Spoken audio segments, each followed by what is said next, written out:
3장 3절로 마지막 절까지 보겠습니다. 마지막 절 34절로 이 시간 예배하러 오신 여러분을 진심으로 환영하고 축복합니다.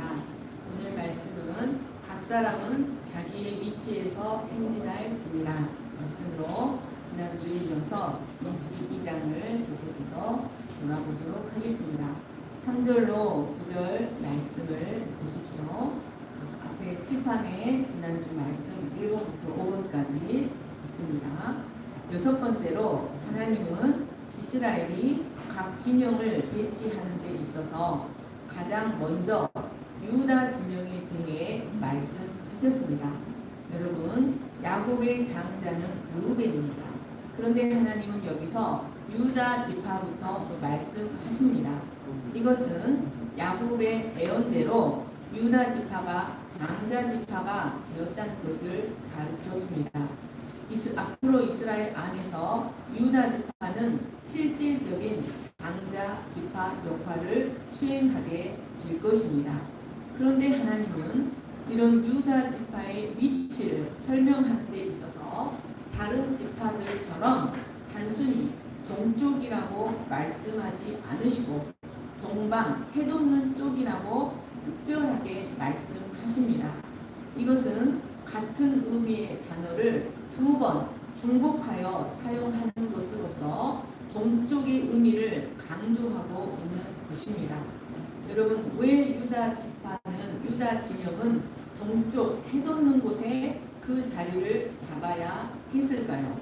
이것은 장차 유다 지파에서 세상의 빛 예수 그리스도가 돋는 해요 의로운 태양으로서 탄생하실 것을 계시하시는 것이었습니다. 이스라엘 진영에서 성막으로 들어오시는 성막의 모든 출입구는 다 동쪽에 위치해 있습니다. 이것은 마치 해가 동쪽에서 떠올라 서쪽으로 지듯이 동쪽으로부터 의로우신 태양이신 하나님이 성막 안으로 들어오신다. 그 하나님이 이스라엘에게 의로운 태양이 되신다라는 것을 상징하였습니다. 9절 말씀을 보시면 유다 지파는 행진 시에도 맨 앞에서 행진하였습니다. 이것은 유다 지파가 왕의 지파라는 것을 상징합니다. 유다 지파는 앞으로 왕의 지파가 되어서 이스라엘 대군을 인도하며 앞으로 닥칠 모든 전투에서 앞장서서 싸울 것을 의미하고 있습니다. 사사기 1장 1, 2절을 보십시오. 여호수아가 죽은 후에 이스라엘 자손이 여호와께 여쭈어 이르되 우리 가운데 누가 먼저 올라가서 가나안 족속과 싸우리이까? 여호와께서 이르시되 유다가 올라갈지니라. 보라, 내가 이 땅을 그의 손에 넘겨 주었노라 하시니라. 유다 지파는 가나안 정복 전쟁에서도 늘 앞장서서 이스라엘의 선봉장 역할을 하였습니다. 여러분, 이것은 장차 유다 지파를 통해 오실 예수 그리스도가 여호와의 군대 하나님의 백성의 선봉장이 되어서 광야를 이끌 뿐만 아니라 모든 전쟁에 앞장서서 싸우시고 그 백성을 인도해 가실 것이라는 사실을 계시하고 있습니다. 시편 114편 1절로 5절을 보십시오. 이스라엘이 애굽에서 나오며 야곱의 집안이 언어가 다른 민족에게서 나올 때 유다는 여호와의 성소가 되고 이스라엘은 그의 영토가 되었도다. 바다는 보고 도망하며 요단은 물러갔으니 산들은 순양들같이 뛰놀며 작은 산들은 어린 양들같이 뛰었도다. 바다야, 내가 도망하면 어찌함이며 요단아, 내가 물러가면 어찌함인가. 여러분, 여기 유다가 여호와의 성소가 되었다는 말은 성소는 이스라엘 백성을 통치하는 하나님의 보호자를 상징합니다. 성소는 하나님이 임재하셔서 이스라엘을 통치하시는 하나님의 영역입니다. 그 성소가 유다에게 있었다는 것은 하나님의 보좌, 하나님의 통치권이 유다 지파에게 있었다는 것을 의미합니다. 바다가 보고 도망하며 요단이 물러간 것은 바로 만군의 주 예수 그리스도께서 이스라엘을 행진하고 계셨기 때문이었습니다. 미가서 12장 13절입니다. 길을 여는 자가 그들 앞에 올라가고 그들은 길을 열어 성문에 이르러서는 그리로 나갈 것이며 그들의 왕이 앞서가며 여호와께서는 선두로 가시리라 하시니라. 여러분, 우리의 왕은 하나님이십니다. 그리스도는 출애굽의 모든 역사와 광야의 모든 여정을 진두지휘하는 실질적인 이스라엘의 왕, 인도자이셨습니다. 또한 자기 백성이 이 땅에서 당하는 모든 전투에서 앞장서서 싸우시며 마침내 천국으로 안전하게 인도하시는 우리의 지휘관이십니다. 4절 말씀을 보시면 유다 지파는 27만 4,600명으로 이스라엘 12지파 중에서 가장 숫자가 많았습니다. 여러분, 이것은 하나님께서 유다 지파가 지도적 역할을 잘 감당할 수 있도록 하기 위하여 일방적으로 유다 지파를 축복하셨기 때문이었습니다. 여러분, 하나님은 사명을 맡기실 때 언제나 그 일을 감당할 만한 힘과 능력도 함께 공급하시는 하나님이십니다. 히터 좀 꺼주시겠습니다. 이것이 하나님의 신비입니다. 여러분, 그래서 하나님의 백성들은 처음에는 부족한 것 같아도 맡기신 일을 잘 감당할 수 있도록 하나님께서 친히 그를 키워가시는 것을 볼 수 있습니다. 그러므로 성도는 비록 자신이 부족하게 보일지라도 자신을 부르신, 우리를 부르신 하나님께서 능력을 친히 채우실 줄을 믿고 어떤 일을 맡기시든지 믿음으로 순종하며 나아가는 자세가 필요합니다.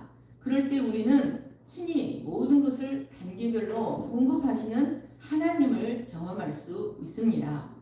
이런 유다 지파 곁에는 54,400명의 이사갈 지파와 57,400명의 스불론 지파가 함께 진을 쳤습니다. 이들은 모두 한 어머니 레아의 아들들로 그 지파들 간의 결속력이 매우 높았을 것입니다. 10절로 16절을 보십시오. 남쪽에는 루벤 군대 진영에 군기가 있을 것이라. 루벤 자손의 지휘관은 스데울의 아들 엘리술이요 그의 군대로 기수된 자가 46,500명이며 그 곁에 진칠 자는 시므온 지파라. 시므온 자손의 지휘관은 수리사대의 아들 슬루미엘이요 그의 군대로 기수된 자가 59,300명이며 또 갓 지파라. 갓 자손의 지휘관은 루엘의 아들 엘리아삽이요 그의 군대로 기수된 자가 45,650명이니 루벤 진영에 속하여 기수된 군인의 총계는 151,450명이라. 그들은 제2대로 행진할지니라. 남쪽에는 루벤 진영이 자리 잡게 하셨습니다. 그런데 남쪽은 오른쪽으로 야곱의 장자인 루벤 진영으로 오른손은 성경에서 권능에서 은혜의 자리를 상징합니다. 그래서 야곱의 장자인 르우벤 진영이 자리 잡게 하셨습니다. 그런데 이 네 진영 가운데 유독 이 르우벤 진영만 1차 계수 때보다 2차 계수 때 현저하게 그 숫자가 줄어든 것을 볼 수 있습니다. 1차 때는 15만 1,450명이었다가 2차 때는 10만 6,430명으로 5만 명 가량이 줄어듭니다. 이것은 르우벤 지파는 14,700명이 죽었던 고라 사건의 영향 때문이고 시므온 지파는 바알볼의 음행 사건, 모압 여인과 음행한 시므리 사건의 영향 때문으로 보입니다. 17절 말씀을 보십시오. 그 다음에 회막이 레위의 진영과 함께 모든 진영의 중앙에 있어 행진하되 그들의 진친 순서대로 각 사람은 자기의 위치에서 자기들의 길을 따라 앞으로 행진할지니라. 르우벤 진영 다음으로 회막이 레위의 진영과 함께 모든 진영의 한 중앙에서 행진합니다. 그런데 여기 회막이란 회막 전체의 기물을 말하는 것이 아니라 고핫 자손이 운반하는 회막 내의 지성물들을 가리킵니다. 게르손과 무라리가 각각 운반하는 성막 기구들은 바로 유다 진영의 뒤에서 르우벤 진영 군대의 보호를 받으며 유다 진영과 르우벤 진영 사이에서 행진하고 르우벤 진영과 에브라임 진영의 사이, 그러니까 그 진영의 정중앙에는 이 고핫 자손이들이 행진했습니다. 이렇게 회막과 레인들은 이스라엘이 멈추어 있을 때나 행군할 때나 언제나 이스라엘의 한 중심에 위치하고 있었습니다. 이것은 이스라엘이 어떻게 죽음의 땅 광야를 안전하게 지나 약속의 땅으로 나아갈 수 있는지에 대한 중요한 원리를 가르쳐 줍니다. 그들은 언제나 그들의 마음 중심에 그들의 왕이요 구속자이신 하나님을 그들의 마음 중심에 모시고 하나님 중심으로 살아야 그 광야를 안전하게 지나 약속의 땅으로 갈 수 있었습니다. 여러분, 그런데 여기서 우리가 눈여겨보아야 할 중요한 단어가 있습니다. 그것은 바로 행진할지니라의 낫사입니다. 여러분, 이 단어는 장막에 말뚝을 뽑다 또는 말뚝을 박다, 장막에 말뚝을 뽑아 전진하다 라는 의미입니다. 그런데 이 단어가 중요한 것은 바로 성경에 이 단어가 아브라함의 믿음의 여정을 표현할 때 사용되었다는 것입니다. 아브라함이 장막을 치매가 바로 낫사입니다. 아브라함은 하나님께서 내가 내게 지시할 땅으로 가라 라고 하실 때 갈 바를 알 수 없었지만 오직 하나님의 약속만을 믿고 그 여정을 시작하였습니다. 이후에 아브라함의 여정은 하나님의 말씀을 따라 말뚝을 뽑고 하나님의 말씀을 따라 말뚝을 박는 삶이었습니다. 하나님의 말씀을 따라 장막을 거두고 하나님의 말씀을 따라 장막을 펼치는 삶의 연속이었다는 것입니다. 하나님의 명령을 따라 나가기도 하고 멈추기도 하는 아브라함의 삶은 한마디로 믿음과 순종의 삶, 나그네의 여정이었습니다. 믿음과 순종의 나그네 여정이라고 할 수 있었습니다. 그런데 하나님께서 여기서 동일한 단어 낫사를 사용하고 계신다는 것은 아브라함의 삶과 이스라엘의 삶이 동일할 것이다. 앞으로의 이스라엘의 삶이 언약을 따라 나아가기도 하고 멈추기도 했던 아브라함과 동일한 믿음과 순종의 나그네의 여정이 될 것이라는 사실을 가르쳐주고 있는 것입니다. 이것은 하나님께서 그들의 조상 아브라함에게 그러하셨던 것처럼 이스라엘에게 오직 믿음만을 요구하실 것이라는 것을 의미합니다. 여러분, 아브라함은 우리에게 믿음의 조상입니다. 하나님은 그에게 처음부터 끝까지 너는 내 앞에 행하여 완전하라. 오직 믿음만을 요구하셨습니다. 이것은 이스라엘의 삶도 아브라함의 삶과 동일할 것이며 하나님께서 광야에서 그들에게 요구하시는 것은 오직 하나님께 대한 절대적인 신뢰일 것이라는 사실을 가르쳐주고 있습니다. 아브라함이 그랬던 것처럼 이스라엘도 우물쭈물하거나 뒤로 물러서지 아니하고 오직 모든 것을 하나님의 주권적 인도하심에 다 맡기고 각자 자기들의 위치에서 자기들의 길을 따라 담대하게 믿음의 전진을 이루어 나가야 했습니다. 여러분, 마찬가지로 하나님은 오늘 우리에게서도 어떤 어려움이 있어도 언약의 말씀을 붙들고 믿음으로 약속의 땅을 향해 계속해서 전진해 나가기를 원하십니다. 이스라엘처럼 아브라함처럼 우리의 모든 여정도 하나님께서 주권적으로 이끌어 나가십니다. 우리는 이 사실을 깊이 신뢰하고 모든 길에서 믿음과 순종을 보여야 합니다. 우리가 때로 어려움이 생길 때 뒤로 물러서면 편안할 것 같지만 사실은 결코 그렇지 않습니다. 여러분, 그것은 상황을 더욱 악화시키는 어리석은 행위일 뿐만 아니라 우리를 침륜에 빠뜨리기 위한 사탄의 속임수에 불과합니다. 그러므로 우리는 어려움이 생길 때마다 뒤로 물러설 것이 아니라 변함없이 믿음의 발걸음을 걸어야 합니다. 그런데 이스라엘은 어려움에 처할 때마다 끊임없이 애굽을 그리워하고 지도자들을 원망하며 애굽으로 돌아가고자 하였습니다. 그 결과 1세대는 결국 여호수아와 갈렙을 제외하고 모두 가나안 땅에 들어가지 못하고 광야에서 죽어야 했습니다. 우리는 우리의 길이 아무리 험하고 어렵다 할지라도 하나님을 전적으로 신뢰하는 가운데 한 단계 한 단계 하나님이 인도하시는 대로 믿음의 여정을 밟아 나가야 합니다. 그럴 때 하나님은 우리에게 약속의 땅을 주십니다. 하나님은 결국 우리에게 승리의 면류관을 주실 것입니다. 18절로 24절 말씀을 보십시오. 서쪽에는 에브라임 군대 진영의 군기가 있을 것이라. 에브라임 자손의 지휘관은 암미우스의 아들 엘리사마요. 그의 군대로 기수된 자가 4만 500명이며 그 곁에는 므낫세 지파가 있을 것이라.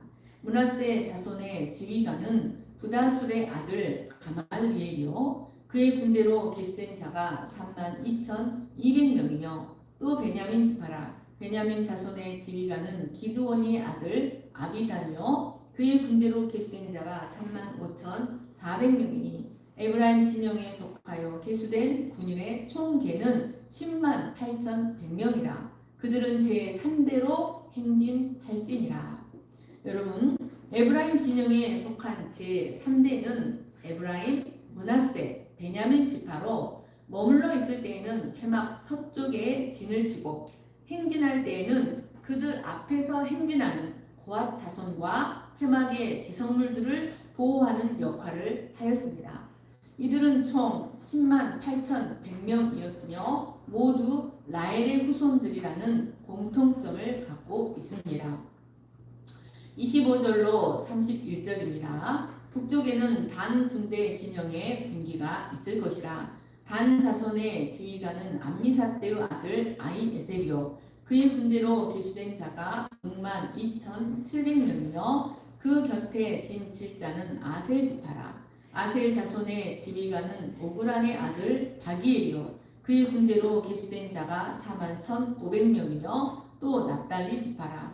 납달리 자손의 지휘관은 에난의 아들 아히라요. 그의 군대로 계수된 자가 5만 3,400명이니 단의 진영에 속하여 계수함을 받은 군인의 총계는 15만 7,600명이라. 그들은 길을 따라 후대로 행진할지니라 하시니라. 단 지파는 단 진영은 모두 15만 7,600명으로 유다 진영 다음으로 가장 많았습니다. 이들은 멈추어 있을 때에는 회막의 북편에 진을 치고 행진할 때에는 제4대로 에브라임 진영의 뒤를 따르면서 에브라임이 고앗 자손을 호위하고 가도록 돕고 이스라엘 군대의 최후방을 책임졌습니다. 이것은 단 지파가 가장 용맹스럽고 전투력도 뛰어났기 때문이었습니다. 그런데 단과 납달리는 모두 라헬의 몸종 비라의 소생들이고 아셀은 레아의 몸종 실바의 소생들로서 이들은 모두 몸종들의 후손들이라는 공통점을 갖고 있었습니다. 이를 통해 그들은 그들 나름대로의 유대감과 단결성을 가질 수 있었을 것입니다. 32절로 34절을 보십시오. 이상은 이스라엘 자손이 그들의 조상의 가문을 따라 계수된 자니 모든 진영의 군인 곧 계수된 자의 총계는 60만 3,550명이며 레위인은 이스라엘 자손과 함께 계수되지 아니하였으니 여호와께서 모세에게 명령하신과 같았느니라. 이스라엘 자손이 여호와께서 모세에게 명령하신 대로 다 준행하여 각기 종족과 조상의 가문에 따르며 자기들의 길을 따라 진치기도 하며 행진하기도 하였더라. 모세와 이스라엘 자손은 각 지파의 진영 배치와 행군 순서에 대한 하나님의 명령을 모두 곧바로 준행하였습니다. 이를 통해 200만이 넘는 거대한 공동체 가운데 놀라운 질서와 평화가 생겨나게 되었습니다. 하나님의 질서가 임한 거대한 무리의 이 진영과 행군의 모습은 실로 아름답고 장엄한 것이었을 것입니다. 여기서 8번째로 우리는 연합과 질서, 조화를 위한 목의 중심의 진영 배치를 발견할 수 있습니다. 이스라엘 진영의 배치를 살펴보면 하나님께서 목의 혈통을 기준으로 진영을 구축하게 하신 것을 볼 수 있습니다. 제1대는 모두 레아의 자손입니다. 제2대는 레아와 그의 여종 실바의 몸에서 난 레아 계통입니다. 제3대는 모두 라헬의 자손이요 제4대는 여종 빌하와 실바의 자손들이었습니다. 여러분, 왜 하나님께서 이렇게 목의 혈통을 계통으로 이스라엘의 진영을 구축하셨을까요? 그것은 불필요한 시기와 질투, 불필요한 분쟁과 반목의 소지를 없애고 형제 우위를 바탕으로 단결하도록 하시기 위함이었습니다. 국가나 공동체의 질서와 연합, 연대감과 공동체 의식은 그 공동체의 생존과 직결되는 아주 중요한 문제입니다. 역사적으로 많은 국가나 공동체들이 대부분 외적인 어려움보다는 내적인 내분으로 인해 자멸하였습니다. 하나님은 이스라엘이 하나님을 왕으로 모시고 형제 사랑을 기초로 하나가 될 수 있도록 목의 중심의 진영 배치를 명하셨던 것이었습니다. 마지막으로 9번째로 군사력의 균형 있는 배치라는 것입니다.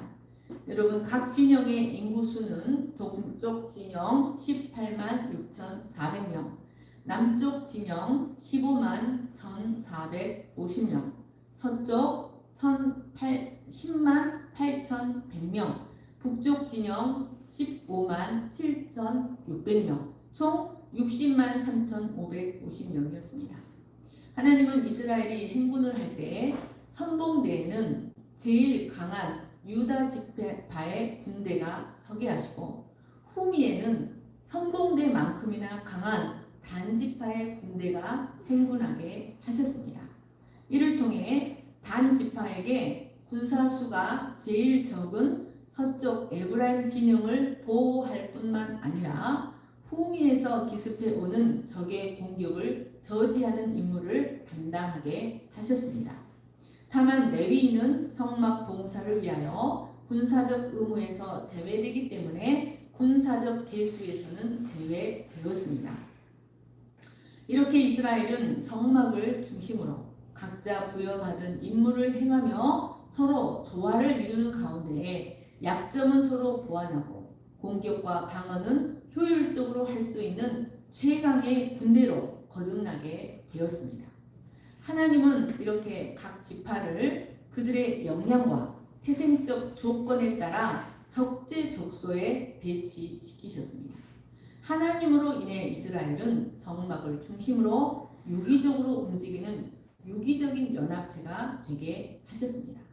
여러분, 유기적인 연합체라는 말은 각 지파의 직무가 전체 공동체가 원활하게 기능하는 데 필수적이라는 의미입니다. 각 지파의 직무가 어느 한 지파라도 자기의 직무, 자기의 역할을 소홀히 한다면, 그리고 서로 간에 완전한 상호 협력이 없다면 이 공동체는 약속의 땅에 안전하게 들어가기가 어렵다는 것을 의미하고 있습니다. 이들은 서로 유기적 공동체로서 서로에게 절대적으로 필요한 존재들이었습니다.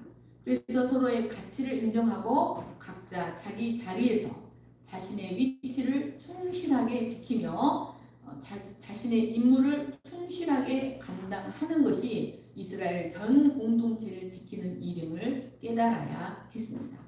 여러분, 이스라엘의 이러한 모습은 바로 교회 공동체의 유일성, 교회 공동체의 유기적 연합성을 계시하고 있습니다. 그래서 사도 바울은 교회를 몸과 지체들 간의 유기적 관계로 비유하였습니다. 우리 몸의 지체들은 서로 유기적으로 연결되어 있습니다. 어느 하나 더 중요하거나 덜 중요한 지체는 없습니다.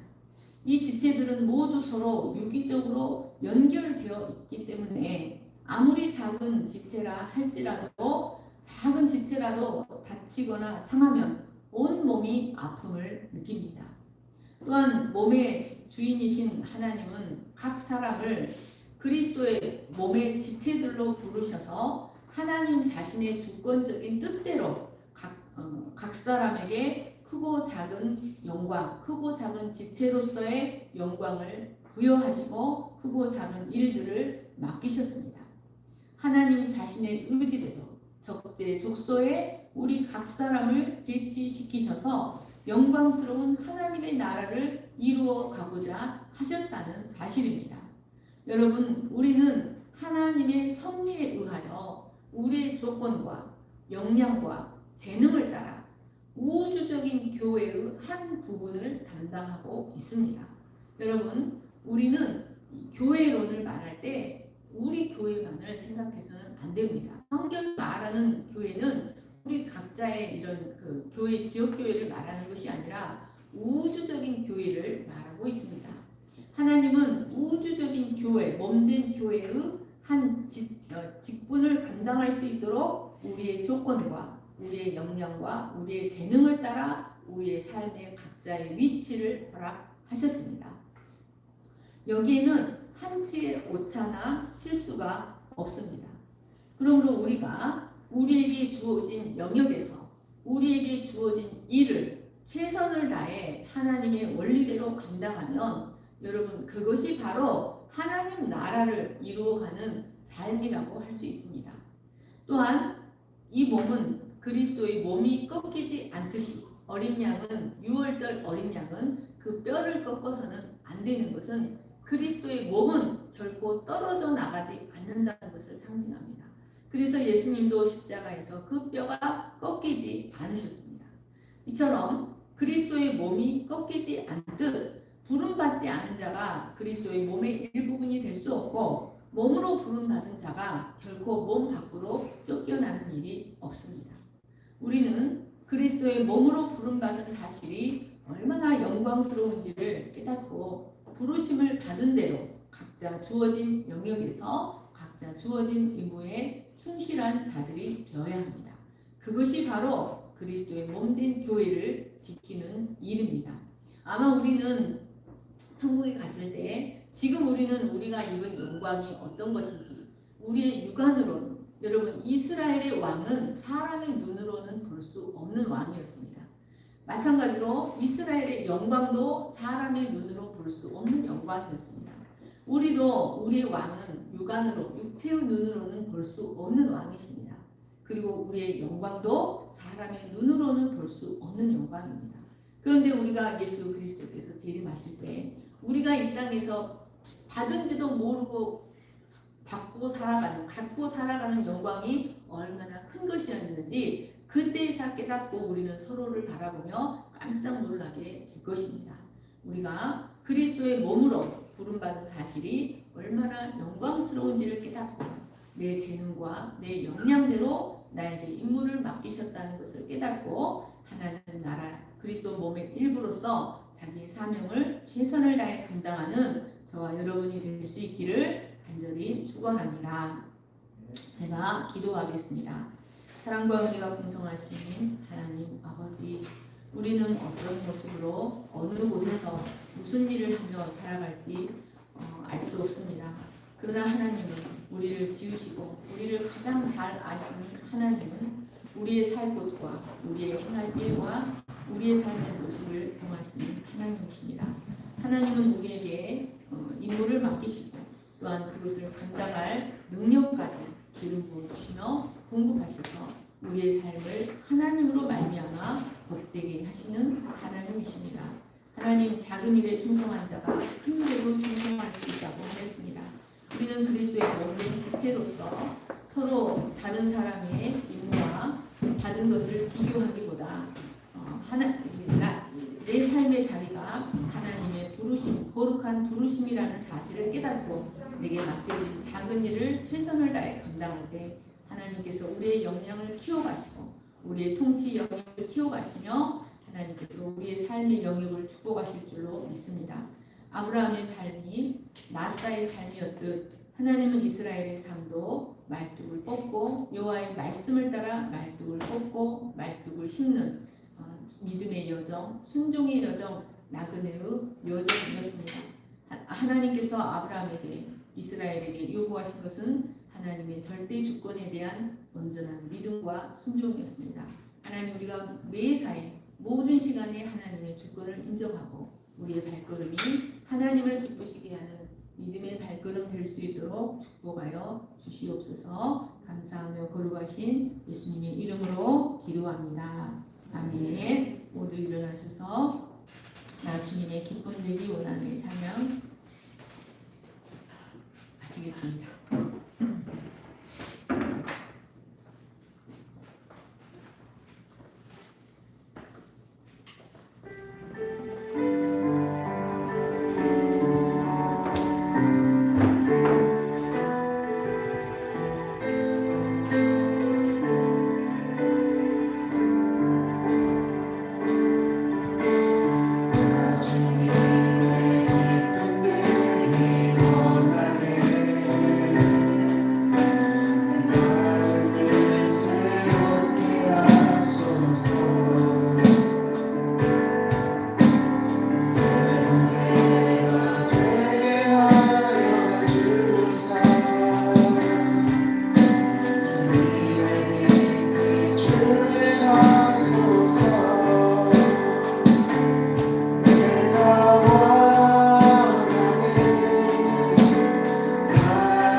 하나님을 절대적으로 신뢰함으로 우리가 오늘도 주님께서 우리를 가장 안전한 길로 이끌어 가시고 우리의 생명의 주인이심을 깨닫고 모든 것을 주께 의탁하는 믿음의 삶이 되게 하여 주시기를 간절히 기도합니다. 하나님, 우리의 삶을 부족함 없이 이끌어 가시고 또한 우리 자녀들의 삶도 부족함 없이 이끌어 가실 하나님을 온전히 신뢰하고 경배하고 예비하게 하여 주시옵소서. 이제는 우리 주 예수 그리스도의 은혜와 하나님 아버지의 거룩하신 사랑과 성령의 감화 감동과 교통하심이 하나님의 절대 주권을 인정하고 아브라함처럼 광야의 이스라엘처럼 오직 믿음으로 하나님의 이끄심대로 따라가기를 소망하는 모든 우리 위에 영원토록 함께 하시기를 간절히 축원하옵나이다. 아멘.